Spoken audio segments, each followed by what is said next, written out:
buhi nga Diyos. Ingon siya diri.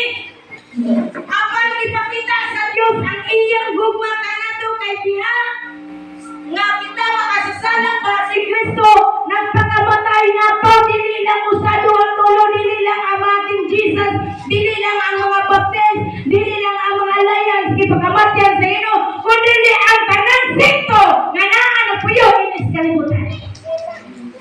Manandita ka dyan na bisan unsay ang reliyon, ayaw na daanin yung reliyon, kaya ang reliyon igsoon makaluwas. Ang tinuod na makaluwas ang imuhang relasyon niya sa Ginoo, inubalan sa imong maayong mga pagbuhat niya sa Ginoo. Maoran igsoon, wakilain ka. Ingon siya diri, dili kinahanglan nga perfecto ka karon, higumaon sa Diyos. Dili ang tanan na may ka-perfect na magyugo.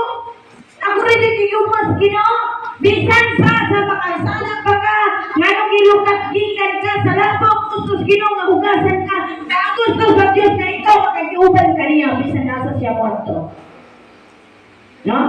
Amen! Saan ang panangigsoon? Musugot ang sarili, napukong yun na. Ipusura, lapok lagi! Balita pa sa ng Genesis, yung sa kapagamas Ginoo. Kaya may iyong